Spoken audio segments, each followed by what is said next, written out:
இன்றைக்கி ரொம்ப சிம்பிளாக ஹெல்த்தியாக மரவள்ளி வச்சு ஒரு சைட் டிஷ் பார்க்கலாம். அதுக்கு ஃபஸ்ட்டு நான் மரவள்ளி க்ளீன் பண்ணிக்கிறேன். மரவள்ளி உடம்புக்கு ரொம்ப சத்து, அது கண்டிப்பாக எல்லோரும் எடுக்கணும்.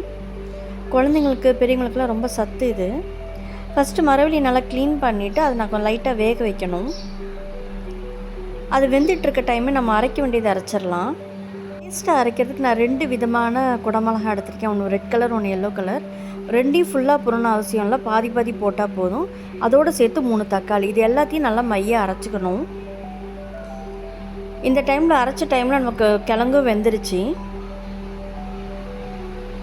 இது ஃபுல்லாக வேகணும்னு அவசியம் இல்லை, 3/4 வேக்காடு இருந்தாலே போதும். ஏன்னா திரும்ப நம்ம வேக வைப்போம். நம்ம இப்போ ஒரு பேனில் எண்ணெய் ஊற்றி நம்ம ஃபஸ்ட்டு வெங்காயம் போட்டுக்கலாம்.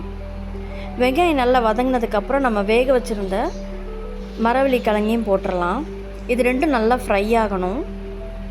இது ஓரளவுக்கு 2 நல்லா ஃப்ரை ஆனதுக்கப்புறம் நம்ம அரைச்சி வச்சுருக்க பேஸ்ட்டையும் நம்ம போட்டுக்கலாம். இது ரொம்ப சிம்பிள் டிஷ், ஆனால் டேஸ்ட் ரொம்ப நல்லாயிருக்கும்.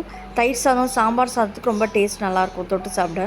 இப்போ நான் தேவையான அளவு உப்பும், கொஞ்சம் மஞ்சள் பொடி, 1 ஸ்பூன் மிளகாய் பொடி, 1 ஸ்பூன் கரம் மசாலா,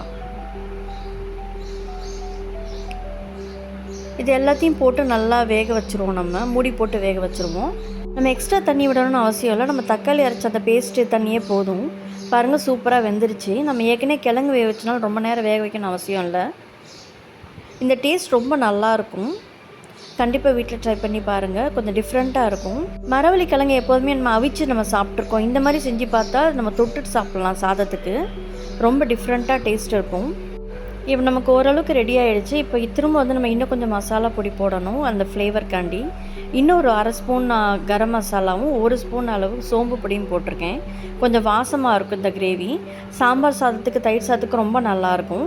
இப்போ நம்ம கொஞ்சம் கொத்தமல்லி போட்டுட்டோம்னா இன்னும் கொஞ்சம் வாசம் நல்லாயிருக்கும். இது கண்டிப்பாக வீட்டில் ட்ரை பண்ணி பாருங்கள். ரொம்ப சிம்பிள், ரொம்ப ஹெல்தி. சின்னவங்கலேருந்து பெரியவங்க வரைக்கும் நல்லா என்ஜாய் பண்ணுவாங்க.